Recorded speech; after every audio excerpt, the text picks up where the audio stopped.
Hello guys, good morning. It's me again, Meg. So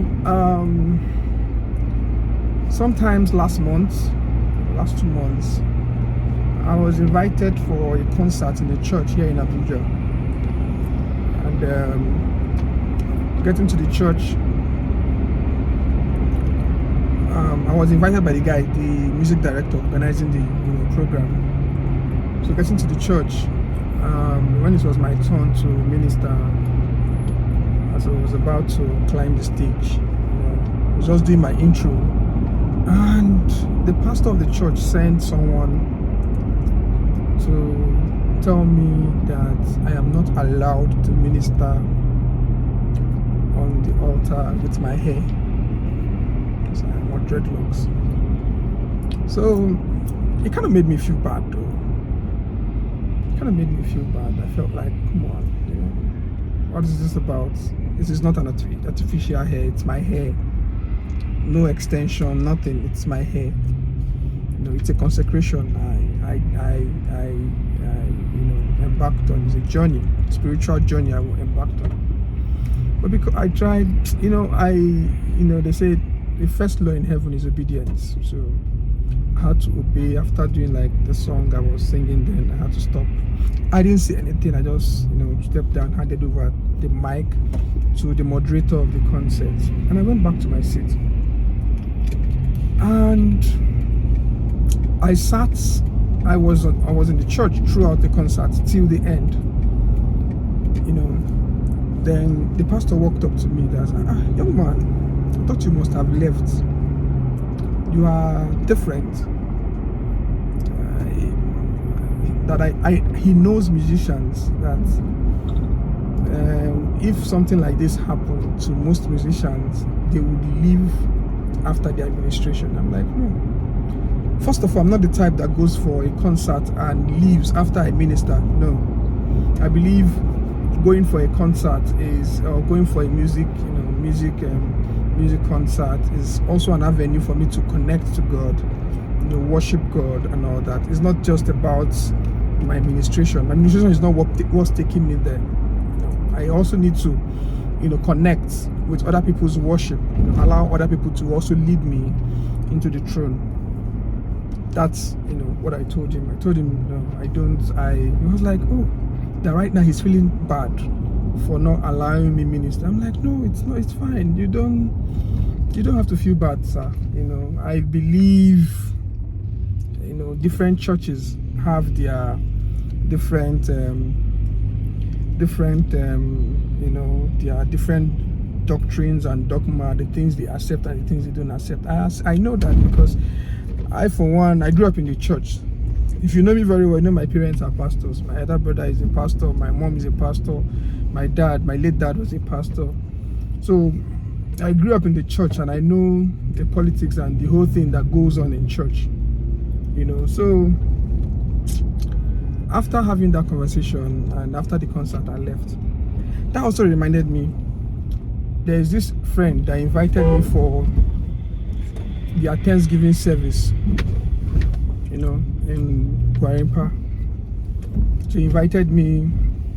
He's a keyboardist too. So he invited me. He wanted me to go and play the second keyboard, play the auxiliary keyboard, because he have two keyboards and he plays just one. So he wanted me to play the auxiliary keyboard while he plays the main keyboard. So on getting there, the choir, he brought me to the choir room when the choir were doing their rehearsals or prep and all that. And they saw me and they were like, oh, greeted me. Fair enough, we're all good. So when the service was about to start, he showed me the keyboard I would be playing. I was trying to do my setup. I was plugging in my sustain and all that, trying to get acquainted to the keyboard, know the kind of keyboard, the model I'm playing, find the sounds. And one brother came to tap me. Excuse me, sir. I said, what is it? He said, please come. I said, oh, service is about to start. We'll start the music. The person leading the worship is already on the altar, charging the congregation. He's like, come, sir, please, sir, 1 minute. And I followed him, because I always believe in obeying before complaining. And he was like that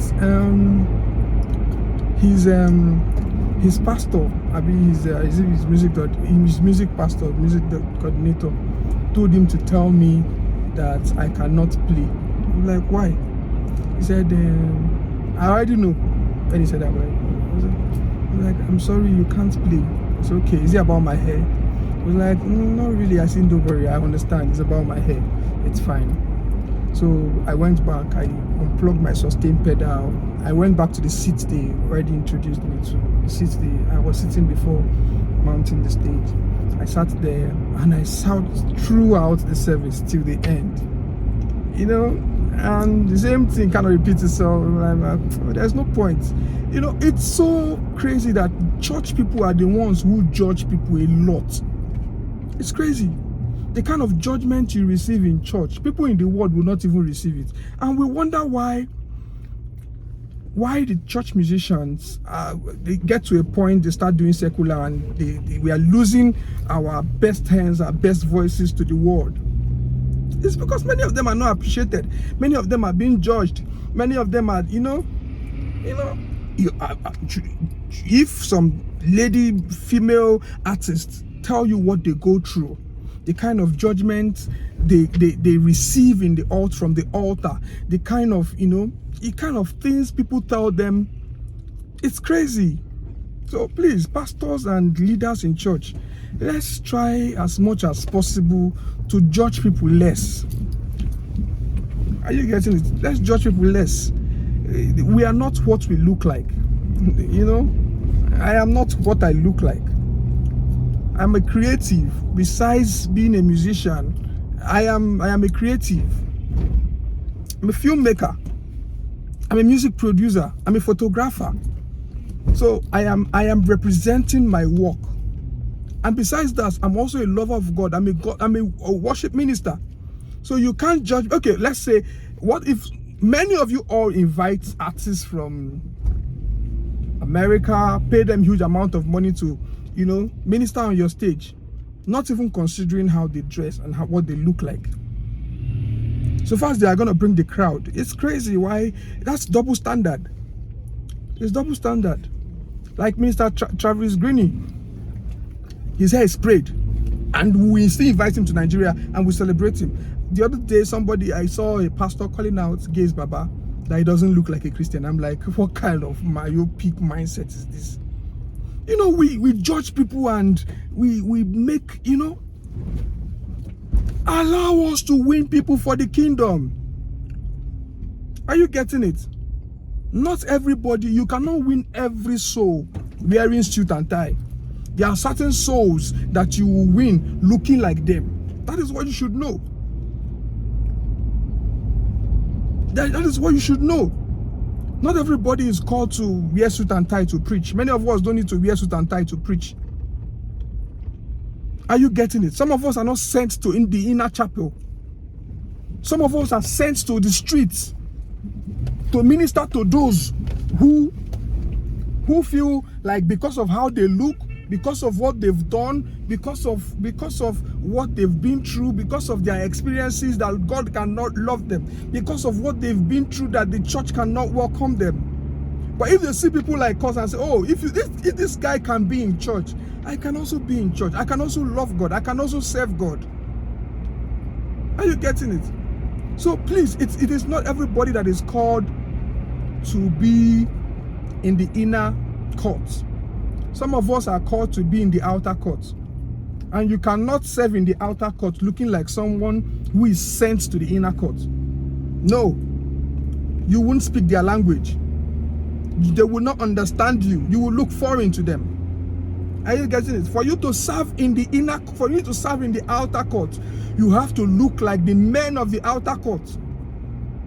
For you to serve in the outer court, you have to look like men of the outer court. Not all of us, like I said, is called to serve in the inner court. So please, men of God, and church leaders, let's calm down on how we judge people, how we judge ministers. Your consecration is not mine. Your calling is not mine. Let's try and see these things from different perspectives. We are all one body. We are all one body. We are many. We are all one body in Christ. We have different angles and different branches and different areas we'll cover. You cannot reach everybody. You cannot, no matter how powerful you preach as a man of God, you cannot reach everybody. There are still people you cannot reach. You cannot have influence over them because of your consecration, because of the office you govern, because of how you look. Those people there are also people that are meant to bring them in. I come in peace. Shalom.